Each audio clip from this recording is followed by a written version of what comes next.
It's another 2026 rookie mock draft here on the Dynasty Hot Seat. We got the great David Gattiri here to talk us through it. Let's go.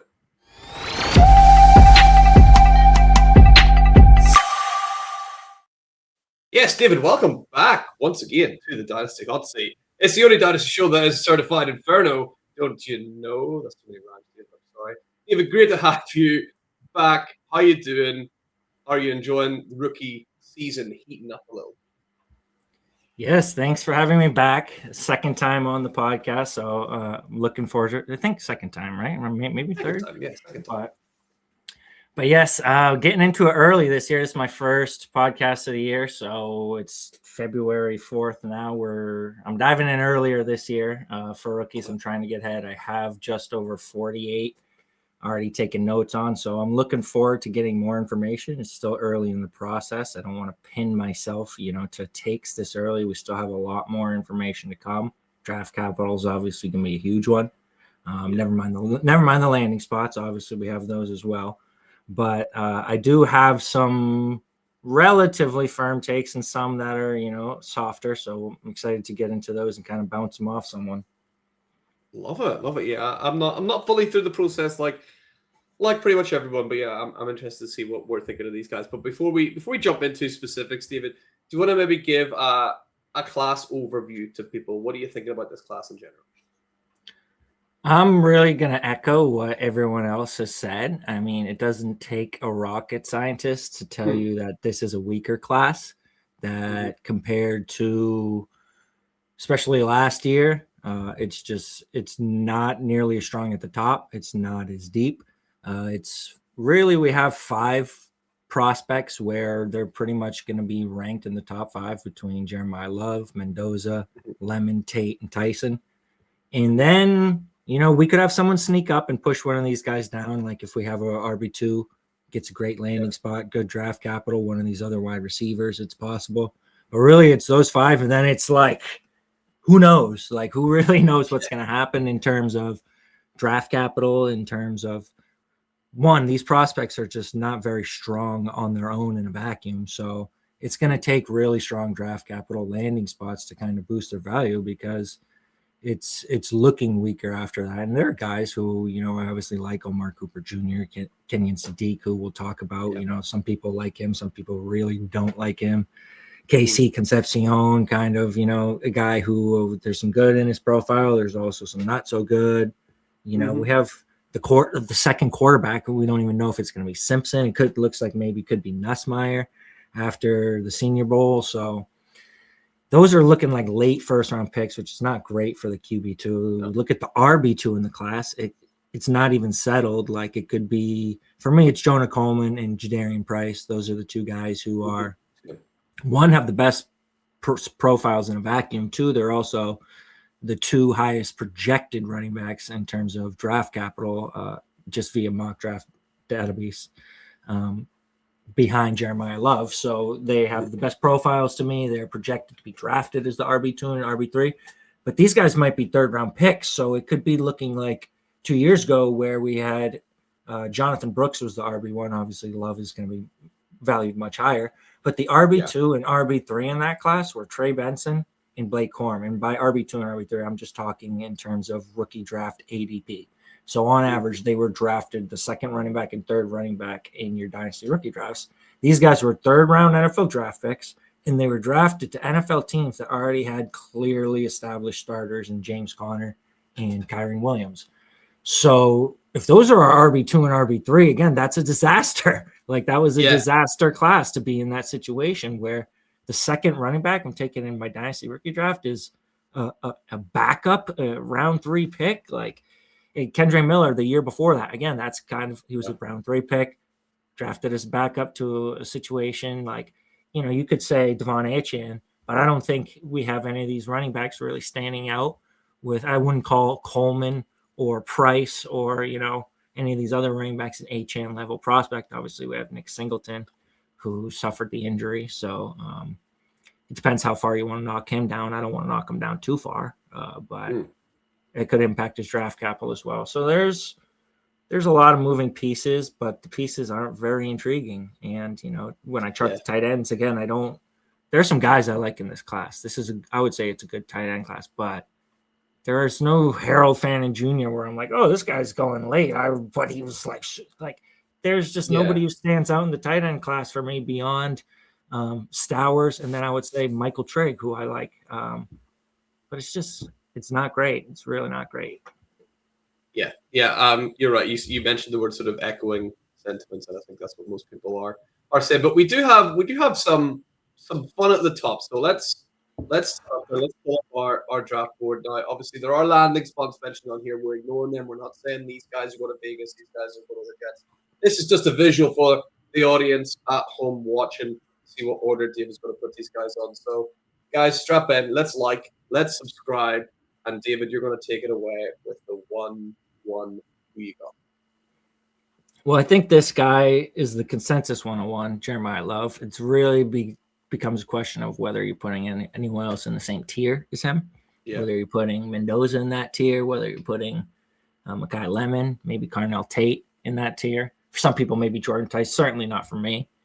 But I would say I have him in a tier of his own. He's really flawless as a prospect. Just from a big part of my note taking is just being holistic. I want to take notes, not just in their last season. I want to know the entire timeline. How were these players graded as a recruit? How did they do as a freshman, sophomore, junior, potentially senior? Did they declare early? What is their draft capital? So when I look at Jeremiah Love, again, we have highly recruited player, 4-star recruit, 95 prospect grade. This guy was an early declare, so he only played 3 seasons. He was involved as a true freshman. He had 2 really good seasons as a sophomore and a junior, both 90-plus PFF rushing grade. Both of them were just extremely efficient as well, where he's averaging 6.9 yards per carry, over 4.3 yak per attempt in both seasons. This guy was extremely efficient, 6.6 career yards per carry, 4.3 yak per attempt for his career. So that's a very good number. Just rushing, good number after contact. He was involved as a receiver. Career 1.6 yard per route run. That's very good. That would be pretty solid for like the tight ends in my tight end anatomical checklist. It wouldn't quite hit the threshold, but what I'm looking for is 1.8. But still, 1.6, that's a really good number. So we have a guy highly recruited. He's probably going to test really good as an athlete. And then we look at the draft capital. He's in the top 10 in every single mock, like at worst top 15. So it's just in terms of how he's going to be valued, in terms of the ceiling. I like Mendoza, I like Lemon, I like Tate, but I have more questions about those guys' floors in terms of value than I do in terms of loves.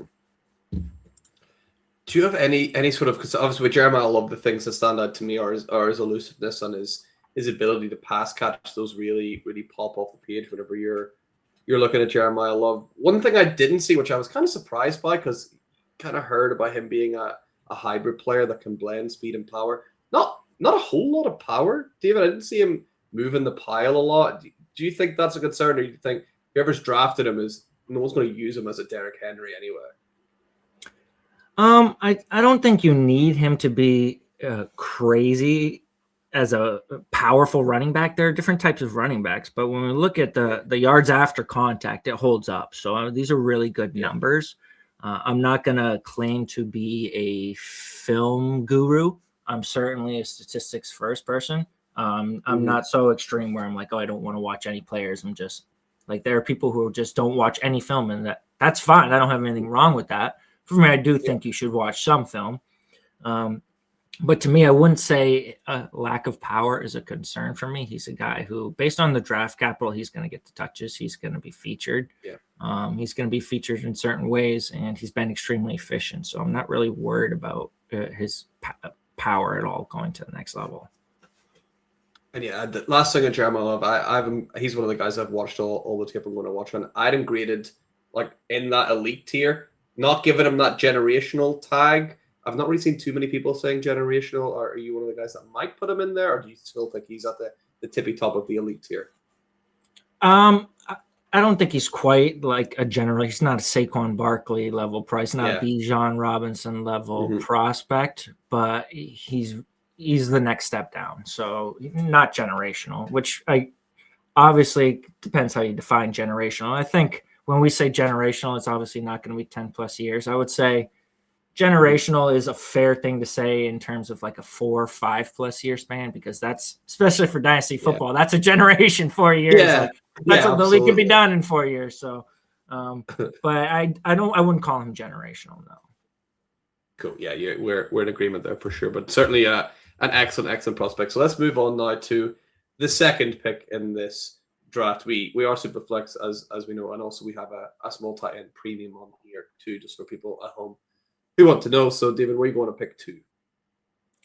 I don't know if this is a hot take, because it seems like nobody really wants to take Fernando Mendoza at the 102. Like a lot of people I'm seeing have MAKAI Lemon 102, which I'm fine with. I would say I have him same tier as Mendoza, even CARNELL TATE 102. But it's like I don't see a lot of people with Mendoza at the 102. For me, I like Fernando Mendoza. I think he's a good prospect.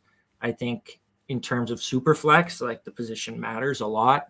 We talk about his rushing ability. He's certainly not a Konami code rusher, but we look at guys like kind of Jordan Love, how he adds a little bit as a rusher, like even CJ Stroud, who I would say Mendoza runs a little bit more. You look at how those guys were valued after one good season. Like CJ Stroud was a first-round startup pick after a good rookie season. Jordan Love, after his first year as a starter, was again valued as a top 24 startup pick, just because people see good early and they project improvement. Now those guys have obviously fallen down a bit. They're more like 3rd, 4th round startup picks now, which again is, I would say, a good outcome for Mendoza. It's not 1st round startup pick, but I do think he has some rushing ability. His numbers were really good as a passer. When we look at his rushing ability, he had 7 rushing touchdowns in his final year here. He rushed the ball, and I like using PFF because they separate the rushing attempts from the sacks, which again, you look at the rushing yardage in college, a lot of times you don't know what the hell's going on. So 76 attempts for 377 yards and 7 touchdowns in his last year. Again, it's not blowing the roof off, but that's kind of like a dash below like the Burrow, Andrew Luck. Like he's not quite there as a rusher, but he's not a 0 as a rusher. So he's going to rush the ball a little bit. We look at the Raiders. I mean, it's looking like Clint Kubiak. I don't know if it was official if Kubiak's going to be their coach, but even if he's not, Brock Bowers and Genty, he's walking into a team with 2 really good skill position players. I think he's in a good position to retain value. We know how quarterbacks hold value, like no matter what through year 1. Zach Wilson is an example.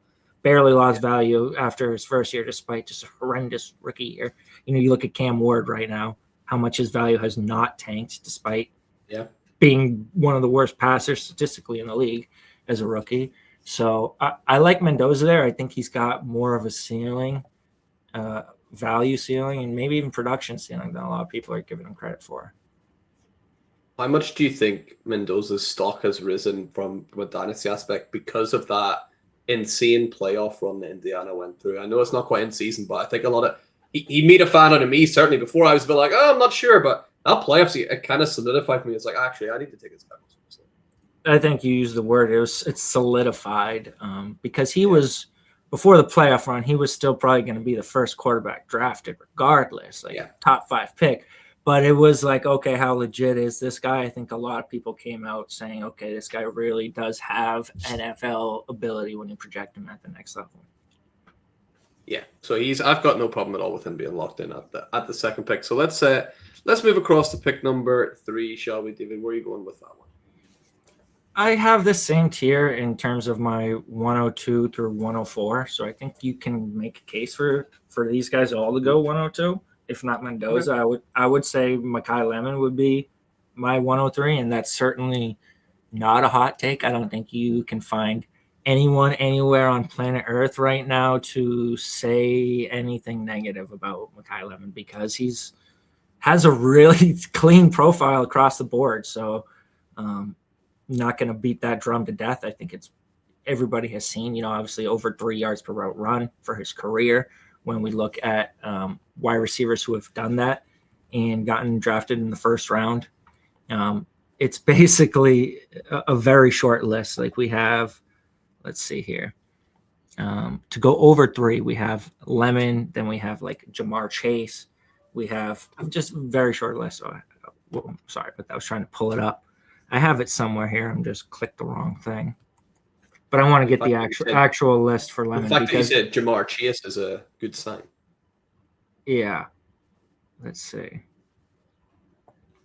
I just want to make sure. And I'm pulling this from this was from No Film Analysis or Analytics on Twitter. So shout out to them. They posted all of the 20 to 26 first rounders. So this is basically like the past 5 years and then this class. So since 2020, round 1 wide receivers with 3+ yards per route run in their collegiate season: Jamar Chase, Jalen Waddle, Devontae Smith, CeeDee Lamb, JSN, Makai Lemon. It's just flawless. It's a flawless list. And then we also look at his ability, like just in terms of the advanced stats and the missed tackles force, which is that's a big one. He's one of, I think, under 5 wide receivers in this class who average over a 25.25 missed tackles force per time. So this guy was breaking a tackle 1 in every 4 receptions. His contested catch success rate, again, over 50%. So this guy's good in contested catches despite smaller size. So the one question I have is going to be the landing spot, because seeing him outside the top 10 a lot, seeing him in spots where it's New Orleans potentially with Chris Olave. I've seen him up to the Jets a lot behind Garrett Wilson. So that kind of adds in, okay, if he's drafted as the number 2 wide receiver, and you could argue him versus Olave, who's really the number 2, who's the number 1. But still, like do I want to take that over Fernando Mendoza? Well, I know he's the Raiders locked-in quarterback with Brock Bowers. Ashton Genty has that ceiling in Superflex after a good rookie year where people are going to be valuing him in the top 24 startup picks next year. I love Makai Lemon, but that's more the reason right now why I have him below Fernando Mendoza. Yeah, I think I've loved seeing Lemon sort of rise and rise and rise throughout the season. David, I've said it before in the show, I'm very close to getting to a point where I've actually got Lemon in a tier of his own above the other 2 guys. I'm such a fan of him. The other guys are great, but I've got Lemon ranked number 1, just like you have here. And are we sticking at this wide receiver position with your 4th pick as well here? Yeah, absolutely. I don't know how you could say anything else other than it being CARNELL, TATE, or if you're a Jordan Tyson guy, a Jordan Tyson guy. Yeah. For me, like I told you, I have these guys all in the same tier. So I do have CARNELL, TATE in the same tier as Mendoza. I do have him in the same tier as Makai Lemon. And ultimately, CARNELL TATE looks like he's going to be drafted in the top 10. And we talk about all the way through, 5-star recruit for this guy, 98 prospect grade, also 3 seasons, and then off to the NFL. So when we look at players who were drafted in the top 10 after declaring after their 3rd season since 2015, it's a very short list. Amari Cooper, Jalen Waddle, Jamar Chase, Drake London, Garrett Wilson, Marvin Harrison Jr., Malik Neighbors, Travis Hunter, if you consider him wide receiver, and Tet McMillan. These are the only guys who declared after 3 collegiate seasons and got drafted top 10. Every single one of these guys posted 850 yards or more as a rookie. 6 out of 9 posted 1,000, or every guy except Travis Hunter, 6 out of 9 posted 1,000+ yards as a rookie. So, 2 out of 3 basically, 1,000+ as a rookie. So the hit rate on early declared top 10 picks is impeccable, minus Travis Hunter, who has a legitimate excuse in terms of injury, who was drafted to play both ways. Like it's just impeccable. So we look at CARNELL, TATE, the 5-star recruit. I just have so many good things to look at. And let me look up the 5-star recruits. Basically, when you look at 5-star recruits that get drafted in the 1st round, it's another impeccable list. And let me look this one up. I posted this. I was missing Terrace Marshall. So if you like this tweet, I apologize because it's not as impeccable as it may seem. But 5-star recruits drafted in the first 2 rounds over the past 5 years: Jamar Chase, Devontae Smith, Najee Harris, Garrett Wilson, Bijan Robinson, JSN, Michael Mayer, Travis Hunter, Travion Henderson, Emeka Buka, Luther Burden. So it's just like if you're a 5-star recruit and you get drafted round 1, you're reviewed that highly coming in to the NCAA, that highly coming into the NFL. It's just a beautiful list of players, minus obviously Terrace Marshall, Michael Mayer, who's, you know, still holding out hope for him. Travis Hunter again showed up on that list, but really it's a bunch of studs. So CARNELL Tate is a guy, 5-star recruit, top 10 pick, early declare. That alone, I don't even feel like I need to turn on the film. Like just following those hit rates. And I like the film. I think he does look good. Again, don't claim to be a film guru. I'm going to be relying on reception perception for evaluating route running ability. Obviously, I'm going to defer to the experts who specialize in something like that. Like I'm not going to come out and put my own film grades on route running by receivers when I have a guy who's dedicated his craft to it. So I'm going to be referencing all of those, and those aren't out yet, but if you join the reception perception Discord, which I would recommend joining, it's not super expensive to get the subscription. I would definitely recommend getting it. He's posted some sneak previews of the wide receivers so far, and Tate is showing up really good. MAKAI Lemon, good. Jordan Tyson is the one who kind of, I guess, Harmon has expressed a little bit of doubt, I would say.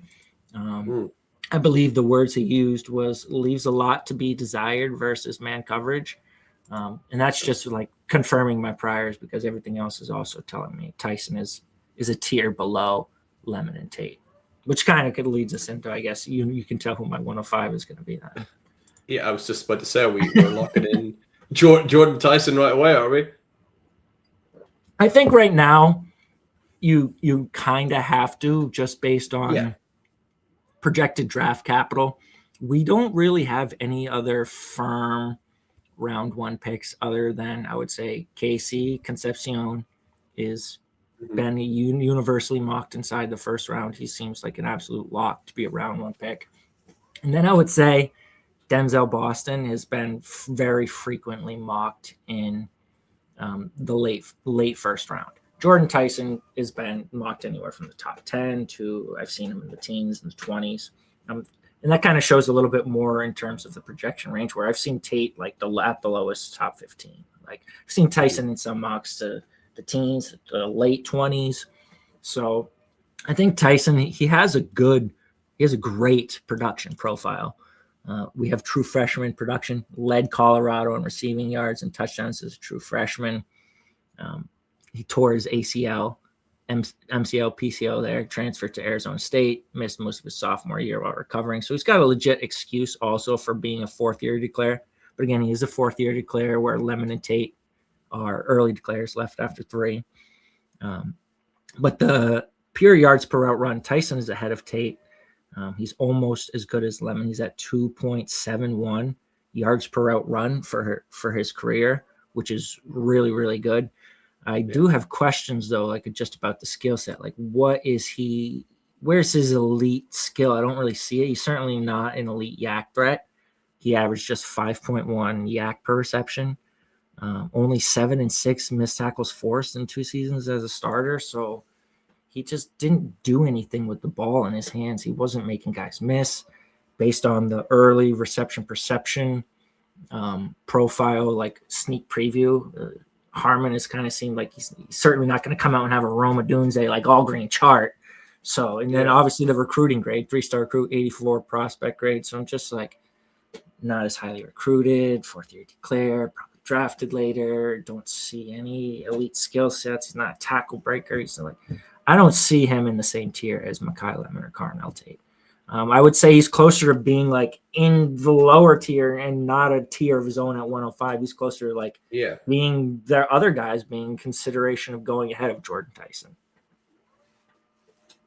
Yeah, for me, the thing that stands out for Tyson, I've not done a deep dive on him yet, David, but he's a bit like for real, and we've kind of seen that with his injury history as well. But he really doesn't break any tackles, and the point where it looks like he's being really physically outmatched by a lot of the guys out there, which, that's not getting any better next year. Like, it's going to be bigger, stronger, faster guys out there. So that's my worry about Tyson.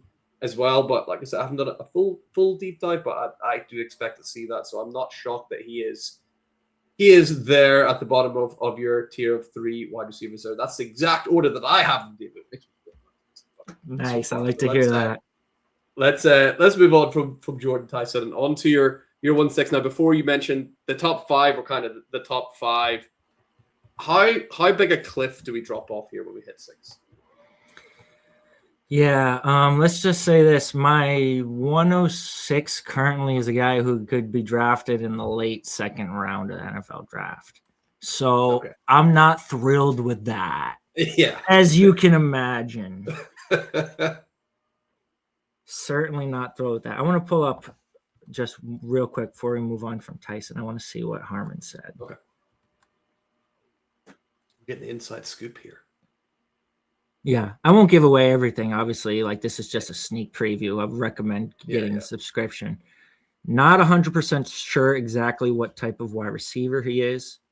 Can eat up ground quickly and has a strong sense of settling into zone. Overall route running and separation leaves a lot to be desired versus man. Might be a raw player. So that's not super exciting.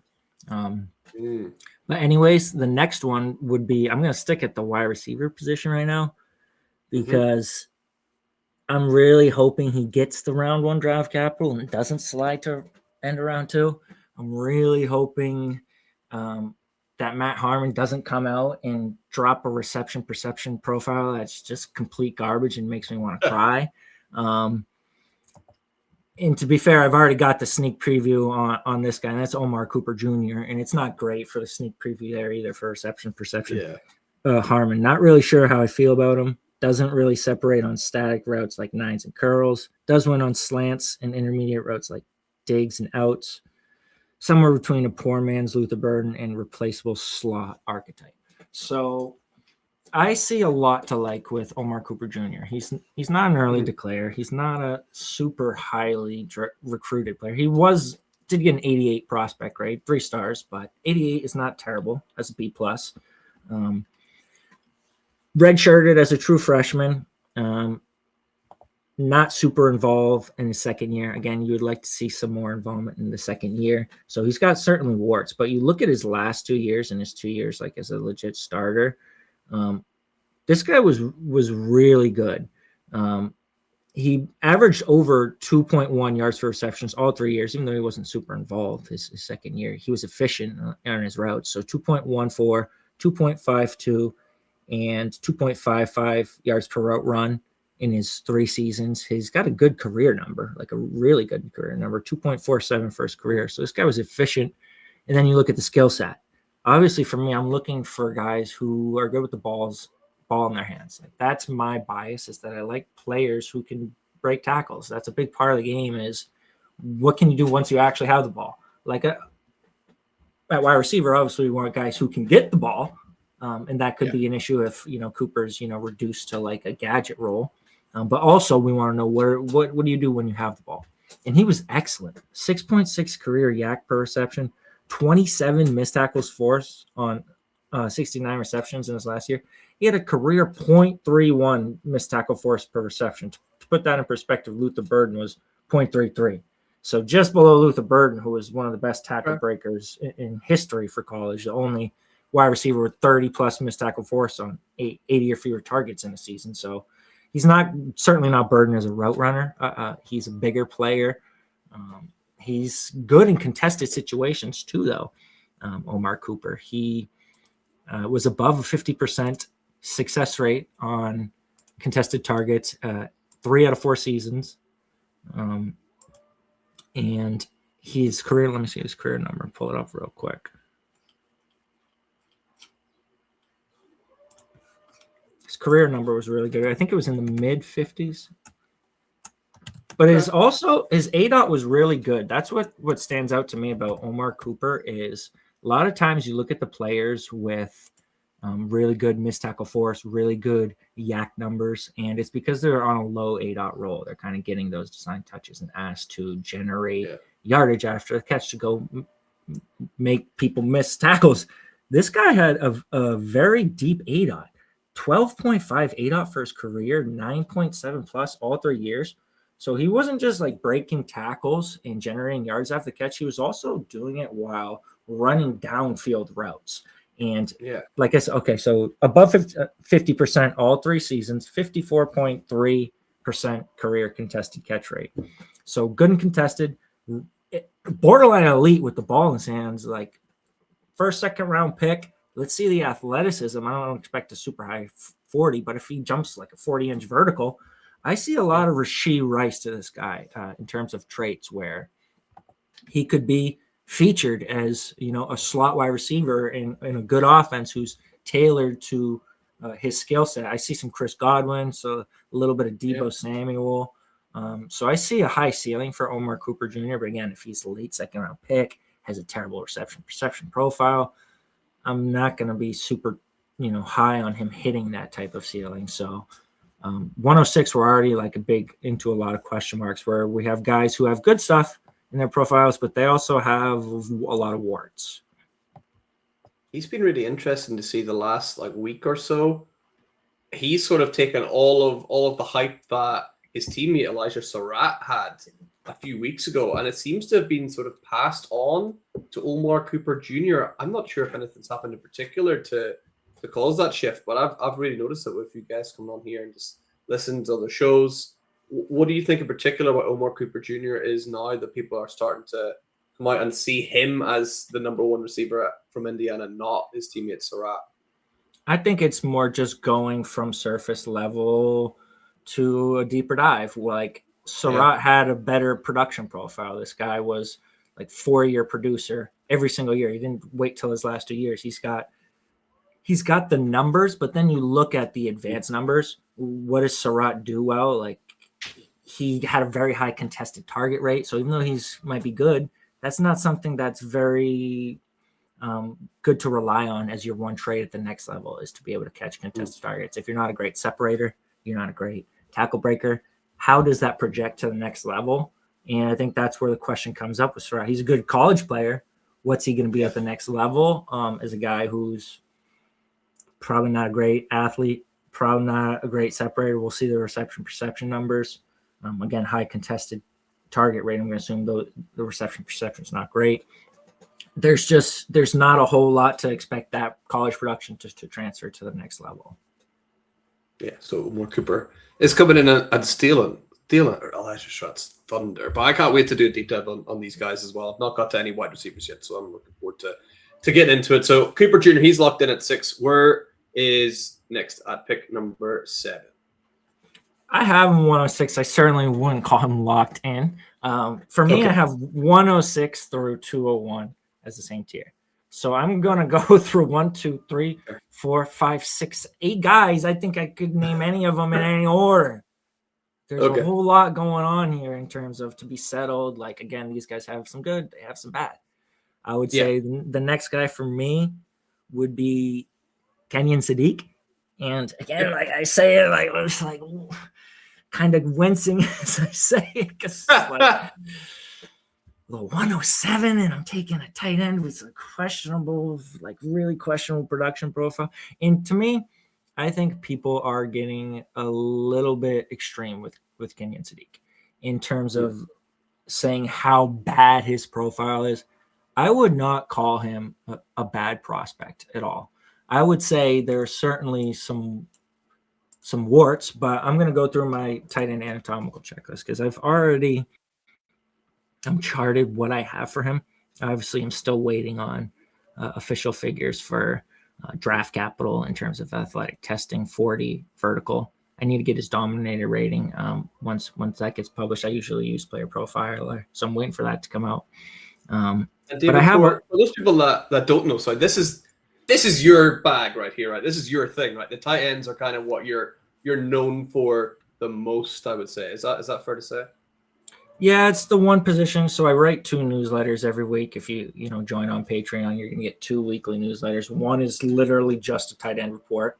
I'm going over usage for tight ends, going over their profiles, and just going over literally the entire position in the NFL. And then you're gonna get a second one, which is the other positions, recommended trades for Dynasty, risers, fallers, obviously the recommended waiver priority. But I do a whole newsletter on tight ends.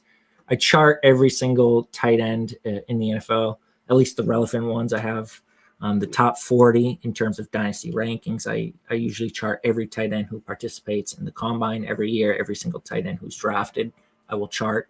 And I've been doing this for like 4 or 5 years now. So I'm looking for basic thresholds. So to run you through it real quick, basically I'm looking for one, height, weight, somewhere in between 6'3" and 6'6", and 240 pounds to 260 pounds, 230 on the low end. But you don't really want to go above 260 because then you're looking at guys who are slower, just not efficient. So I just want to know, number one, how is this guy shaped? Is he humongous, like to a disproportionate rate to other tight ends? Is he way too small? Is he too thin? KENYON SADIQ's going to come in like 6'3", so he's short, but he's going to be fine in terms of height. He's like shaped like Sam Laporta. Obviously, draft capital, that's a huge one. You look at the current top 12 tight ends, basically every single one except for Oronda Gadsden and Jake Ferguson were drafted in the first 3 rounds. So again, you have like 80% of the tight ends who matter in Dynasty were drafted in the first 3 rounds. So KENYON SADIQ, first round pick, that's going to be huge. Just looking at first round pick, he's essentially a lock for a top 12 fantasy finish at some point in his career, and about a 50% coin flip for a top 5 finish at some point in his career, just based on being drafted in the first round. This goes back to the year 2000. I don't know the exact number off the top of my head, but again, a lot of this I reference like other people's work too. One who posted a lot of this stuff was, I don't know if you guys remember him, was Bean Counter, Drew, who's been retired for a few years now. But yeah, you look at the chart, it's literally, I think there's 1 or 2 tight ends who did not produce a top 12 season. So it's almost 100%. And again, 50% to produce a top 5 season. I'm also looking at career yards per reception, how efficient players were. I'm looking at yak per reception. How good were they after the catch? I'm looking for above 5 is like a basic. Anything above 6 is good. Looking at highest missed tackle force, career missed tackle force per reception. I want to see guys hit ideally 10 plus in their best season, or have a 20% missed tackle force per reception rate. Looking at catch radius, career yards per out run. A lot of people think college production doesn't matter for tight ends, but you look at the top 12, every single one of them was above 1.8 yards per route run in their collegiate career. Trey McBride, 2.11. Brock Bowers, 2.64. Colson Loveland, 2.22. Tyler Warren, 1.98. Harold Fannin, 2.99. Kyle Pitts, 2.36. Tucker Kraft, 2.33. Sam Laporte, 1.89. Dalton Kincaid, 2.32. Oronda Gadsden, 2.02. Jake Ferguson, 1.5.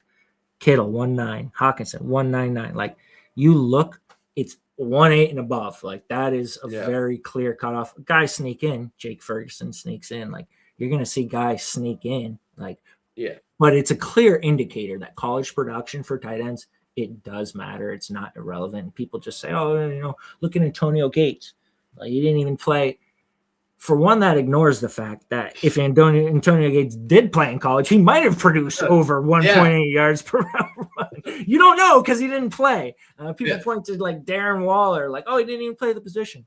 He was a wide receiver. Like, there's just so many examples that are just taken out of context and used to cherry pick to make a point, when the overall data is telling us that college production does matter in terms of projecting fantasy relevance at the next level. Same thing goes with PFF receiving grade. And people hate PFF. So many people want to shit on PFF. And I'll tell you, every single tight end in my top 13 here hit an 80-plus PFF receiving grade in their best collegiate season. McBride, 95. Bowers, 91. Loveland, 90. Warren, 93. Fannin, 96. Pitts, 96. Kraft, 89. Laporte, 85. Kincaid, 91. Gadsden, 82. Jake Ferguson, 86. Kittle, 91. Hawkinson, 90. Every single one out of that. I just listed the 13 most valued tight ends in Dynasty. they all hit an 80 plus PFF receiving grade. So that's a film grade that matters. And again, I don't want to just use PFF. I also use NFL.com grade, which is Lance Zierlein is scouting every player, and he assigns a grade. Every single one of them, except for Gadsden, Ferguson, Kittle, who obviously were 4th and 5th round picks, was 6.1 or above. So in terms of how that applies to this class and a guy like KENYON SADIQ, well, one, he's going to be a round 1 pick. He's an early declare. So that's huge because you look at early declares, it's always going to be more predictive versus non-early declares. You can look up sharpfootball.com and you can just Google early declare hit rates quarterbacks, early declare hit rates running backs, early declare hit rates wide receivers, early declare hit rates tight ends. Every single one of them, and there will be a chart right there for you that will show you how many early declares produced I think it's top 10 season, how many late declares, what percentage of late declares. Every single position, early declares are out hitting the late declares. So that's very good for KENYON SADIQ. But it's also a little different for the tight end position because we actually have more late declares in the top 12 than early declares. McBride, late declare. Tyler Warren, late declare. Kraft, late declare. Laporta, late declare. Kincaid, late declare. Gadsden, late declare. Ferguson, late declare. Kittle, late declare. So it takes a little bit longer for these guys to mature at the position. So it's really a big bonus when you see them declare early and get drafted round 1. When you look at the guys who were drafted early, drafted round 1 and early declares in the top 12, it's just Bowers, Loveland, Kyle Pitts, TJ Hawkinson. That's it. So you really get an extra bonus if you're a first round pick and early declare. And KENYON SADIQ is that. And so a lot of these other guys, while they're setting thresholds, they're not just hitting them, they're setting them. I'm basing the thresholds a lot on what they've done. That's building in their senior year production. So, for example, KENYON SADIQ is going to fall short of my career yards per route run at 1.72. I'm looking for 1.80 plus. So he's just barely shy, 0.08, 172 versus 180. And that's without the senior year production. So you have to add in context. Okay, what happens if he goes back? Oh, by the way, he played with another tight end, Jamar Johnson, who is projected to be like a 1st or 2nd round pick next year. So it's like he also played with the 1st round pick. He declared early. He's not getting that senior year production boost. And on average, seniors are outproducing their career, tight ends are outproducing their career baselines in their senior year. Every position, on average, is outproducing their career baseline in their senior year. So on average, we would see a guy like SADIQ, if he went back, outproduce his 1.72 career baseline, very likely hitting that 180 threshold. Best season yard per run, 2.1. That's good. Highest PFF receiving grade, he's not going to hit that, 75.7. So there are warts there with him. He's not hitting these thresholds. But again, you look at, all right, add the context, then you scout the ability. His yak per, 6.6 yak per reception, 10 missed tackles forced in his best season, which seems average, but you look at the career missed tackle forced per reception, 0.246. So he's not far off from a guy like Sam Laporta for me. When you look at the tackle breaking abilities, very similar. So to compare his SADIQ's 0.246 missed tackle forced per reception. Laporta was at, Laporta was at 0.23. So SADIQ was actually breaking tackles slightly better than Laporta on a per route basis. Laporta was 5.6 yak per reception, SADIQ 6.6. Again, they both had low yards. Laporta only averaged 11.7 yards per reception, SADIQ 11.2. So there are more guys you get the ball to short and let them go to work. But again, I would like to see the NFL.com grade. I don't see SADIQ too far from Laporta. 1.72 career, Laporta 1.89. I think he's closer to having that. And nobody's saying, oh, Sam Laporta is terrible prospect. Like, people are going to compare SADIQ to other round 1 prospects and see he's got one of the lowest figures for round 1 prospects. I've got recent comparisons here just to look at it. And in terms of round 1 prospect, I think he's the 2nd lowest. But then you add in all of the 1st and 2nd round prospects, he's like right smack dab in the middle. Like, so he's closer to an average round 1-2 prospect in terms of career production.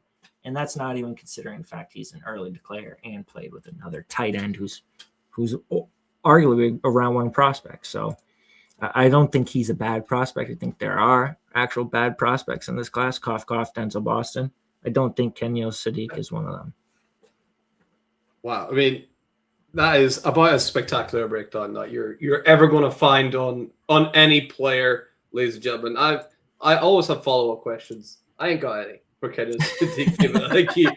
I think you went checked every single box of them. That was really fascinating to listen to. That's one of the reasons that we definitely wanted you back on, just the depth and detail that you're able to go in to, all players, but the tight ends in particular. It's always wonderful to hear. So I'm glad we got at least one tight end in the first round for you to chat about. But we do have to move on to a new position. Who knows? I don't know how many other tight ends you got in the first round, but I don't think it's too many. So let's move on to another position. I'll pick one here. Who are you going to go with there?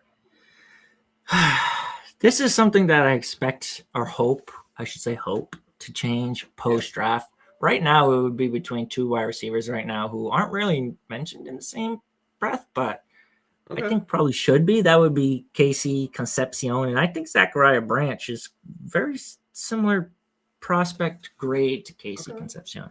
And that might be more of a hot take just because it's a lot more of a projection with Zachariah Branch because he was used in such a gadget role.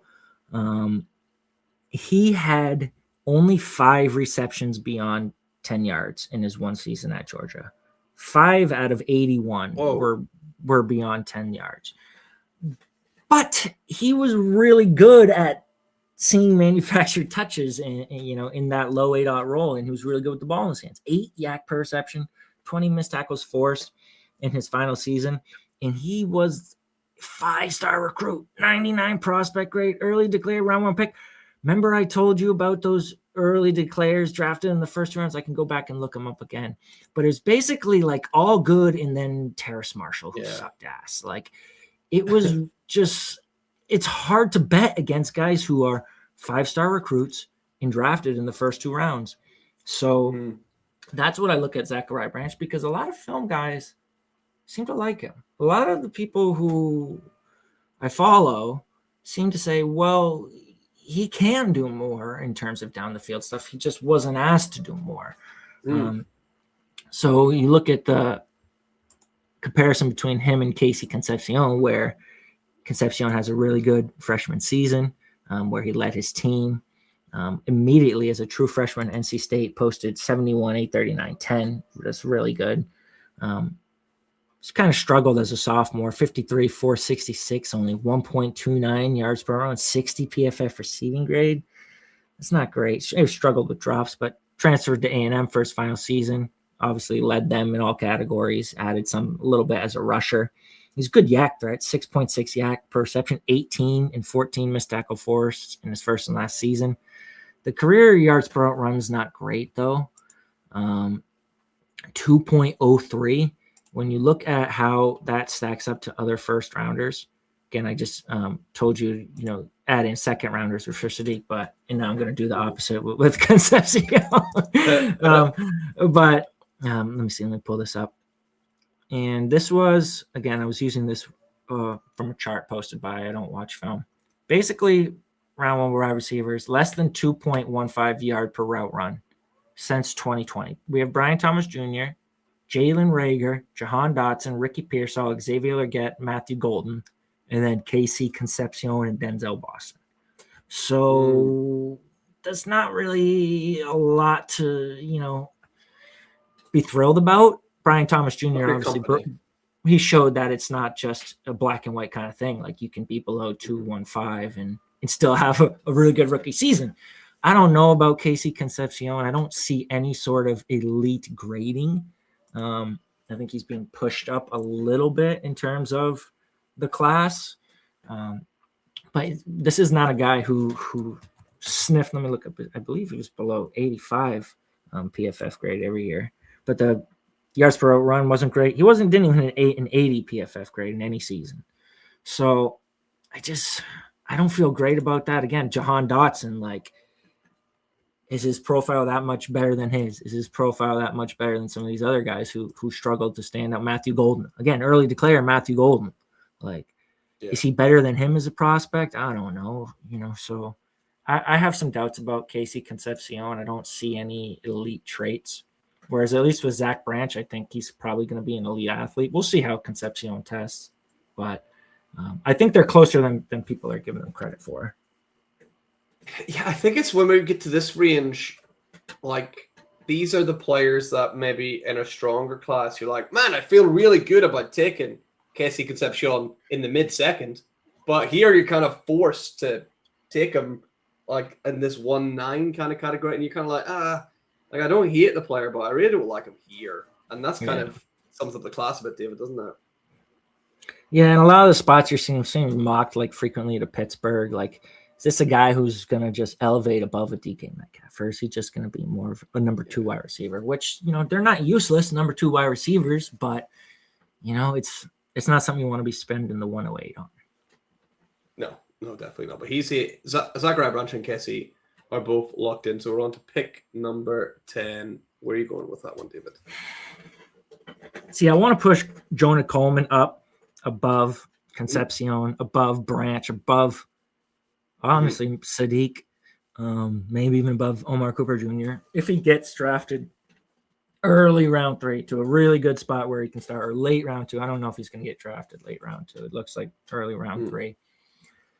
But pre-draft, I have to, I can't put a guy who could be a round 3 pick back up, like Blake Corum, over Concepcion, who's like a locked-in first-round pick. I just can't do it yet.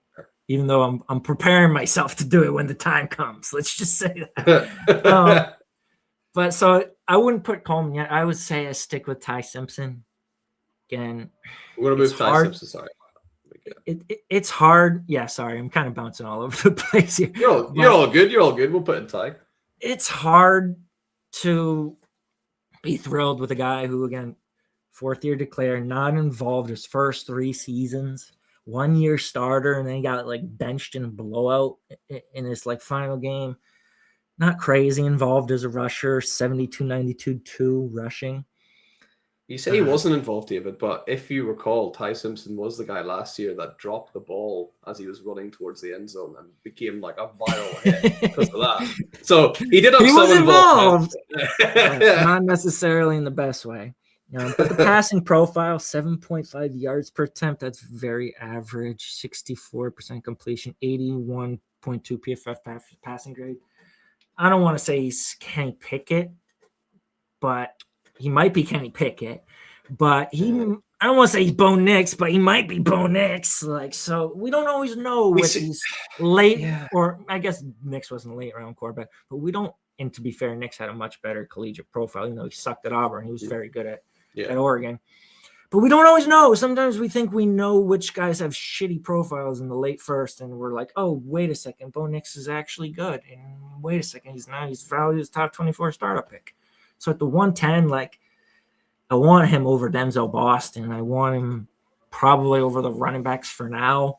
Probably maybe even over Branch, maybe even over Concepcion. But I don't feel great about it. Maybe he's just Kenny Pickett. And the Steelers draft Kenny Pickett 2.0 again. They nothing. Yeah. Because I see him mocked to Pittsburgh. He's very I've seen it's very in the weirdest way, and they are not similar players, obviously. But it kind of reminds me when you kind of looked at a guy and you're going to be baffled by the name here, but stick with me. You're like Anthony Richardson, right? Anthony Richardson came out, and you're like, whoa, look at all this cool stuff he can do. And then you turn on another side of the tape, you're like, wow, this is really dreadful on a different level. We've seen that with Ty Simpson this year. He's not the same kind of rusher with that huge upside. But there was a 5-week stretch where Ty Simpson was the best quarterback in college football, and he was untouchable. And then, I don't know, he ran out of wishes, and he just turned back into a pumpkin. It was. Oh, you got me awful. Snorting. That's a great line. Ran out of wishes. I don't know what happened. He just became that guy that dropped the ball before the end zone again. I don't know which one you could pick. I'm so torn. Again, another guy be like, yeah, I'll take a shot in the second. You're going to have to take him in the first, David. I don't want to. Yeah, I don't want to either. But again, it's another thing where it's like, okay, if he comes out, starts early and expects, has a few games, good games, his quarterback's value is going to go up. Starting quarterback, it's going to go up, and it might crater. You know, we've seen guys who crater after they go up, but there's some upside in terms of just putting together a few good games and then flipping him later. You know, I don't know if he could land there, but I'm just looking. Spot number 13. See if he goes to like the Rams. I have seen him mocked there. I have seen him mocked there. I like that. I like that for Ty Simpson, where he can sit and that's kind of where I would like him. Like they have another late round pick too, so I've seen him associated with that team. Yeah. Oh no, not the 13th. So yeah, the late round. That's what I forgot to mention the late one. Yeah. Well, I saw someone post a mock with him at 13, and then people were like, no, but maybe the late first. Yes. That's maybe I've seen the exact same one. That's where I'm referring to. But anyway, he's locked in at 10 on our rookie mock draft for now for Dynasty, and we got 2 more picks left in the first round. David, where are you going to go with your? I'll go Jonah Coleman. I think you could also go Jadarian Price. They're mocked back to back at the 2-3 turn in terms of the NFL draft. They're probably going to be 3rd round picks, but maybe they get drafted in the 2nd round because people need running backs too, and. Yeah, there's no one else other than Love, so it's possible they sneak in, especially if they test well at the combine. That's going to be a big one for these guys. Jadarian Price has an Achilles injury on his history, so it would be great to see above average athletic testing, to kind of quell that worry a little bit. Again, I think it was before his freshman. He redshirted his freshman year due to the ruptured Achilles, so it was very early in his career. Both of these guys averaged over Coleman and Price. I'm going Coleman out here to be clear, but they both averaged over 4 yards after contact per attempt for their career. So that's again a very good number that I want to see. Is if you're averaging over 4 yards after contact, that's very good. They both have very good PFF grading as well, so they're hitting above 85. I think. Might have been 90 for one of them. I think Coleman hit it above 90 in his best year. So that's very good. I like the skill set in terms of what they can do rushing the ball in terms of volume. These guys are both projected to be like 215 plus pounds, so they can carry the ball 200 plus times. Coleman's upside comp for me would be like a Kareem Hunt kind of guy, where he's not a long speed guy, but he can carry the ball 250 times, and he's decent enough in the pass game where you don't have to take him off the field. So we'll see between Coleman, Price, whether they get the draft capital, whether they get the landing spot. It could go good. It could go really bad where, it's Trey Benson and Blake Corum again. Great. Now we're screwed. Yeah, Coleman's one that he's obviously got that power. He's another guy. I've not done too many players, but he's one that I have finished my sort of deep dive tape watch on. I came out of it just really impressed, and with his footwork in particular, for a guy that weight and that sort of muscle mass, he's got really nice footwork. I've sort of devised two categories and split them. They kind of sound similar, but I've categorized them as different. I've got patience versus composure, whereas I think he's very composed when he gets into the open field and he's got this one-on-one tackle situation. He uses his feet beautifully. He's very composed to beat a man. The issue with him is the patience one is the one at the line, and he sees a gap and he's like, that's where I'm going, baby. And he does like maybe a little half step back from Jonah Coleman now and again would be lovely. But I really like the prospect. He's locked in the first round for me as well. And you're right. It's between him and Price for that number 2 spot for me. I've watched about 6 running backs apart from Coleman and Love. And David, it has been painful, to say the least. Painful. And it's funny you talk about the patience there, and because it reminds me, I saw a clip recently posted to Twitter. I would love to give credit to him, but I don't remember who it was. But they posted, it was like, this is the quickest call on a check down for the ball I've ever seen. And I think it was Jonah Coleman who went forward 2 steps and put his hand up give me the fucking ball. And then they dumped it down and he ran 15 yards with it. But he's certainly, I guess, he's impatient for the ball, I guess. So that makes sense. But he did, I'm looking up, he did hit the 90 plus. He hit a 93 PFF rushing grade in his best as a sophomore. Not only did he hit 4+ yak per time, this guy averaged 5 0.09 yak per attempt on 128 carries. So this was not a super small sample. This was as a sophomore. 120 carries, and he averaged 6.8 yards per carry, 5 after contact. That is insanely good to me.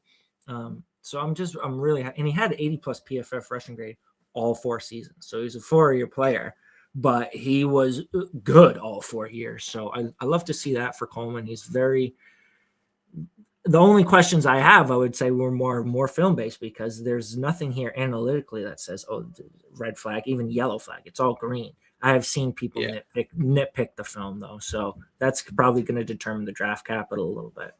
Mm-hmm. Yeah, no, I liked what I seen. Adam graded out again. We're looking at love being elite. Adam, like, not the tier below, but the tier below again. So there's a significant gap between, but he's still a good prospect for sure. And you got one more pick left of the show, David. Who is it going to be? You just mentioned Price. Is that where we're going, or are we throwing a curveball?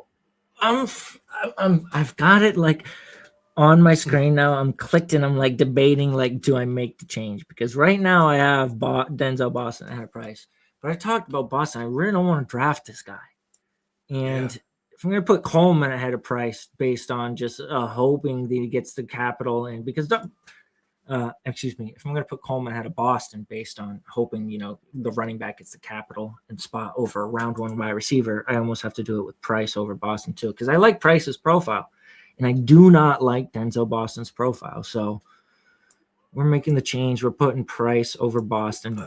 Boston's going to be in a void for me.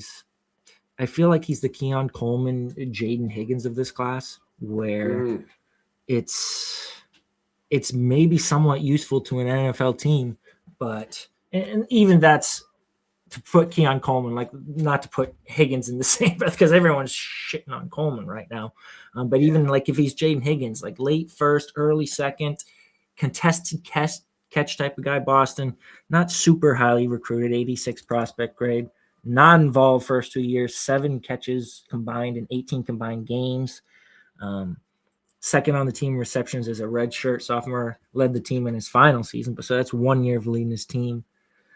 Just an average yak threat, 5 yak per reception, just 8 and 7 missed tackle force, career 2.02 yards per run. I went over that list, round 1 wide receivers under 215 since 2020. Brian Thomas, Rager, Dotson, Pearsall, Leggett, and Golden. So it's like, I don't want to draft Denzel Boston as some team's number 2 wide receiver red zone specialist. I would probably be putting Nick Singleton above this if I thought he would get the draft capital, even though he's got plenty of flaws. Like, he's at least got some more positive in his profile to me. But I would say it probably ends with Boston. Obviously, we could put Singleton. Trinidad Chambliss is a wild card. Like, where I could, I feel like if he's in this class, is he trying to sue the NCAA? He is. And the latest I read was Ole Miss expects him to win the court case in return. So I don't know that he's going to be in this class. If he is, I feel like he becomes in the conversation for that 106, 107 with Cooper, SADIQ, Concepcion. Like, assuming he gets drafted in the top 50 picks. Yeah, I'm taking him there. He's my QB2 easily, actually. So yeah, I'd be taking him around there. Yeah, because not only does he have that rushing ability where he rushed for 123 times, 551 yards, and 8 touchdowns 1 season at Ole Miss. He rushed for his 1 season as full starter, 171 attempts. This is at D2 the year before. 171 for 10, 19, and 26 rushing touchdowns. He was also good. He was also a good passer at Ole Miss. 8.8 yards per attempt, 66% completion, 22-3 touchdown to interception ratio, 79.7 PFF passing grade. So his yards per attempt, completion percentage, touchdown to interception ratio, PFF passing grade, essentially all the same or better than Ty Simpson. And then you throw in the rushing profile on top. He would definitely be a guy who would be in the 106 conversation for me. Honestly, I'd be considering taking him over Jordan Tyson. Maybe that's a hot take, but depending on the draft. I love it. I'm a big Chambliss guy.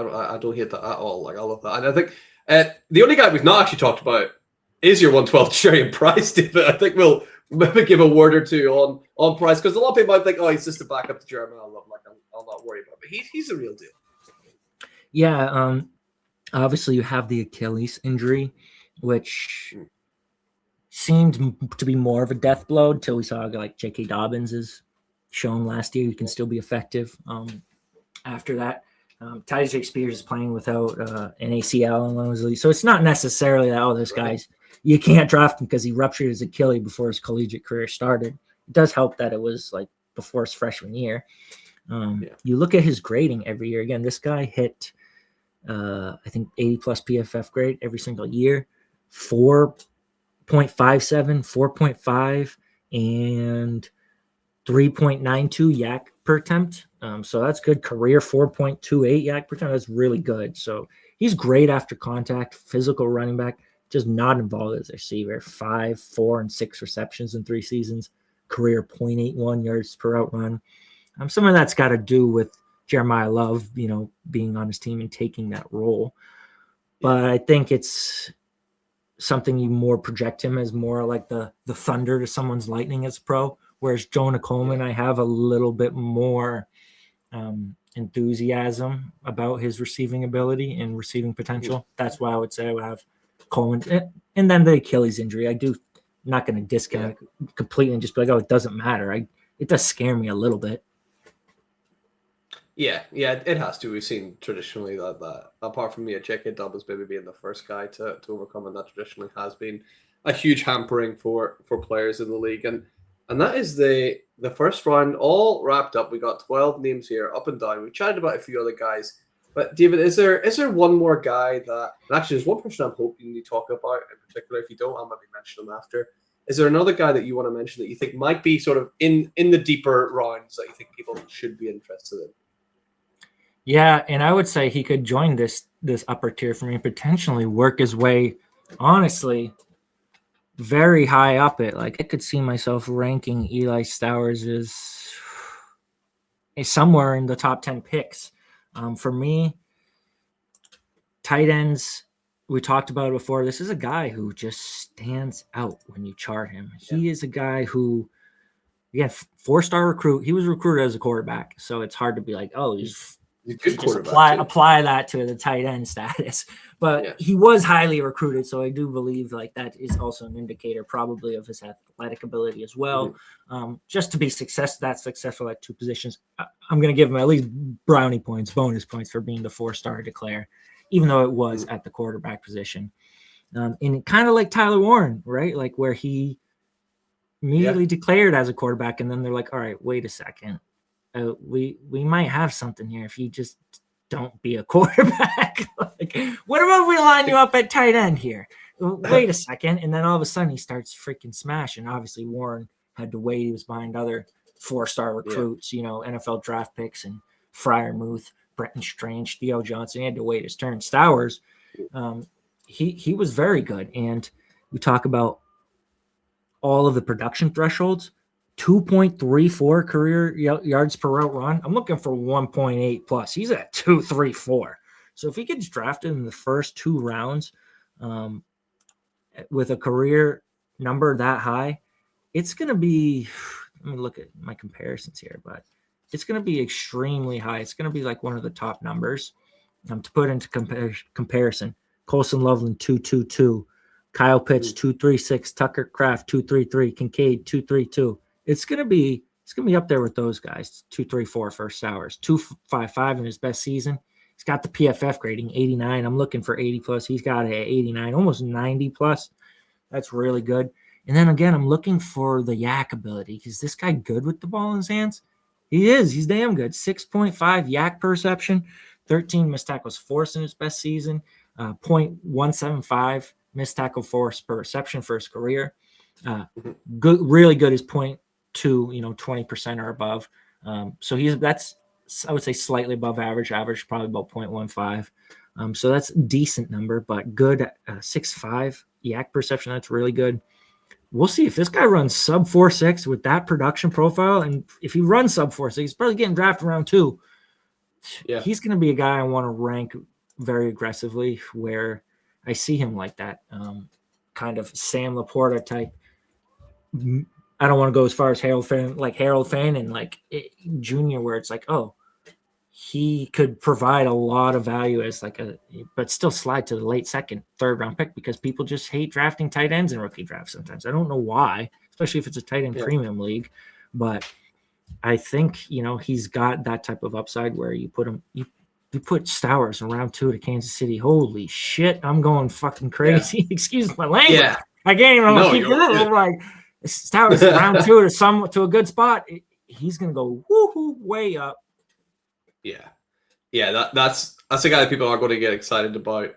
That landing spot, the Kansas City. When any of these tight ends go to Kansas City, their value's going to rocket.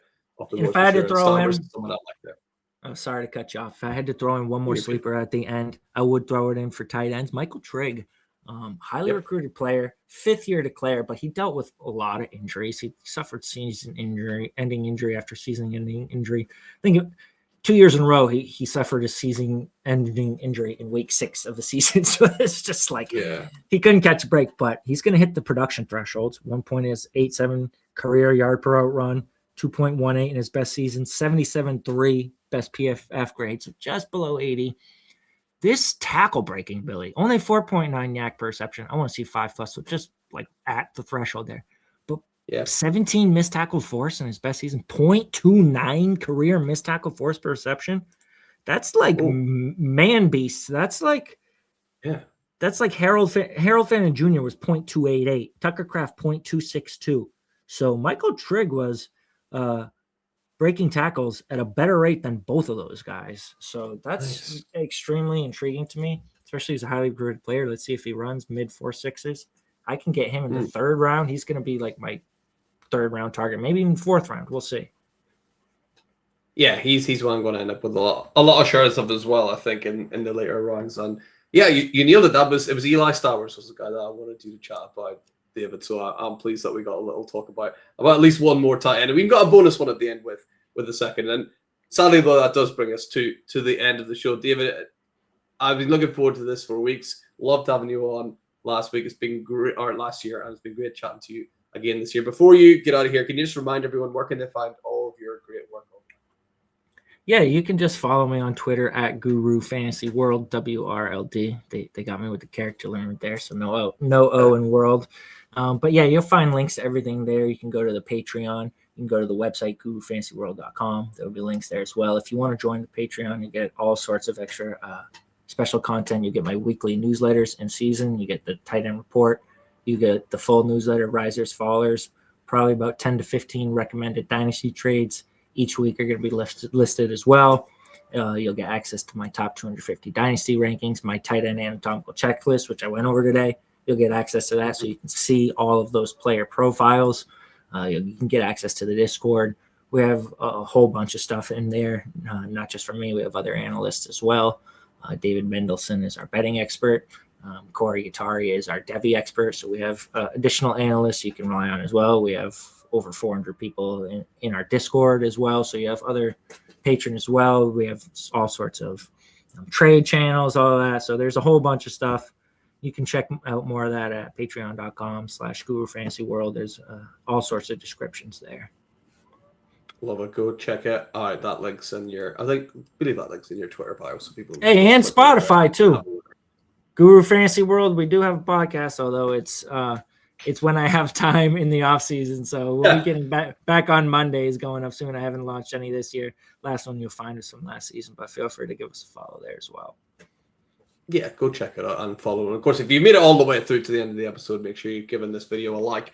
And if you're not subscribed already, that'll be very much appreciated. Right, David, we're getting out of here. Thank you so much, guys, watching at home. And remember, anything Dynasty, you need to know, keep it locked on the Certified Inferno.